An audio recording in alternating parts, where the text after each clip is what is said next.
I did not have the stove on preheating.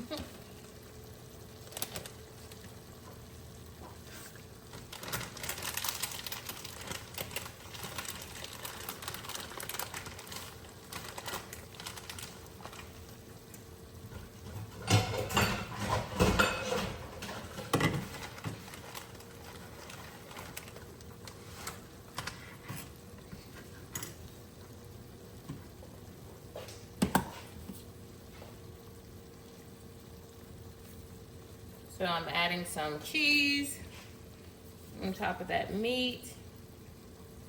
And then you just put them in the pan. Like so.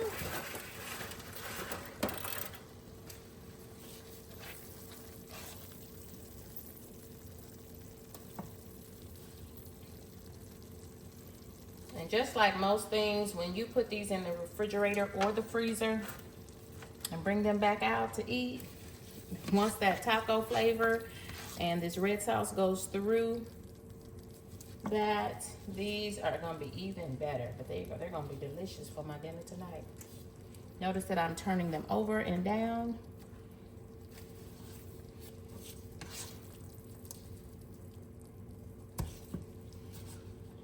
This ends up being almost like a casserole.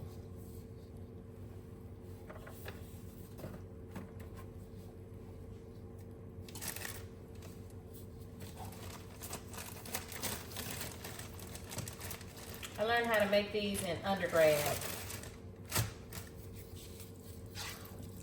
We were cooking a meal for a group of ladies, and one of my friends suggested we make enchiladas, and I had never made enchiladas at home.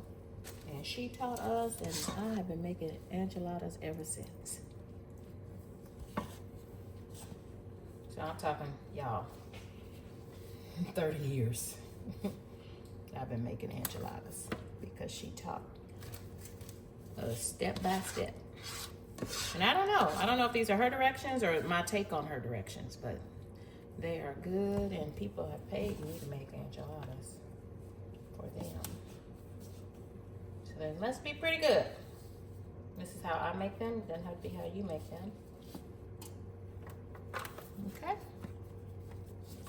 Y'all, this is what I have remaining. So I think I'm just going to make one more. How about that? As my mama would say, how about them green apples?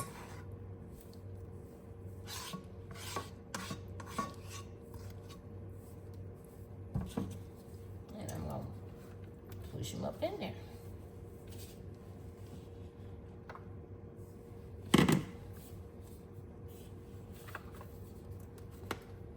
Okay. Enchilada is you have got to cover all of those tortillas that are dry. They have to be wet when they go in the oven. If you want your enchiladas to be like enchiladas are supposed to be, they have got to be covered in red sauce. According to me. According to Candy Cat.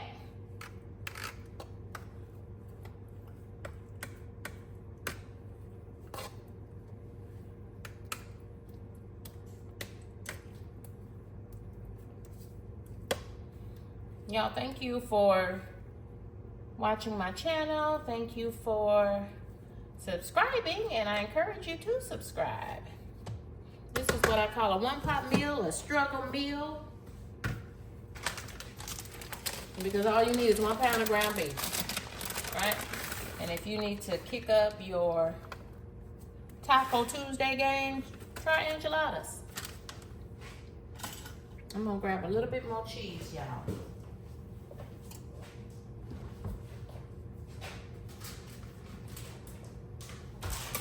Top these off with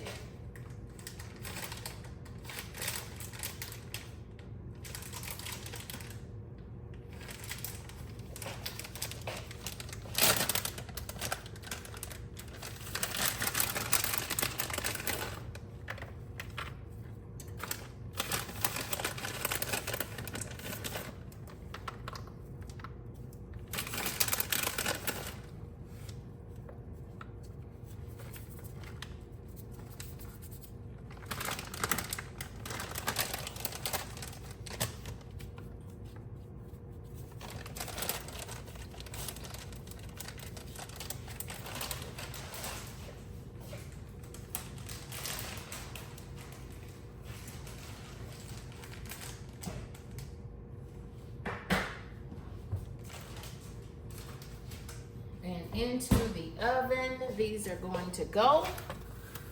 Remember that your ground beef is already cooked. My green peppers, my frozen bell peppers, and if you put frozen onions in or fresh onions and bell peppers in, they are already soft, etc. So all you're really doing is getting these a good heat thoroughly so it can gel into a casserole almost like, and something like a casserole, and melt your cheese on top. I'm putting this into a 350 degree oven.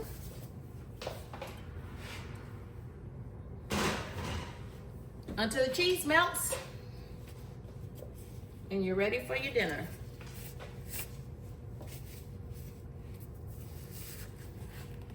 And I'm gonna go ahead and wash my dishes up.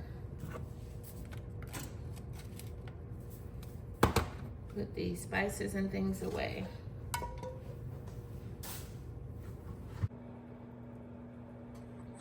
Look at that enchilada casserole.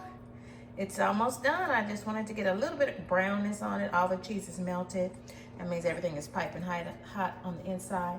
Bake this at 350 degrees for probably about 20, 25, 30 minutes. As long as your other ingredients were already hot when you assembled your enchiladas. Okay, so that is our enchiladas. Looking yummy. Let me go ahead and plate these up.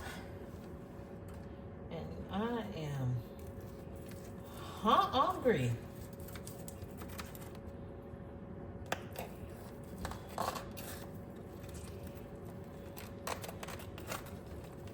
So whatever I don't eat of these,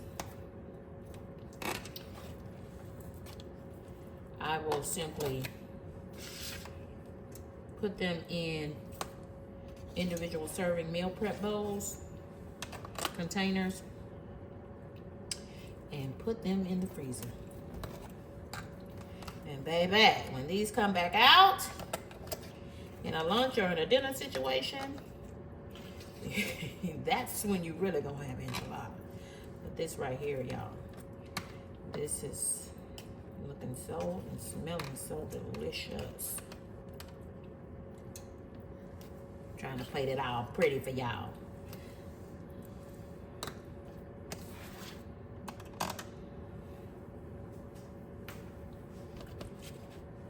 So this is how I like to do my enchiladas, and I'm grocery haul. I forgot to put.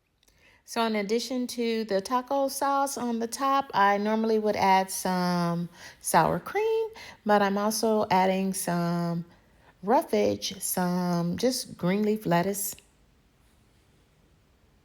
Goodbye for now. Don't forget to give me that thumbs up button.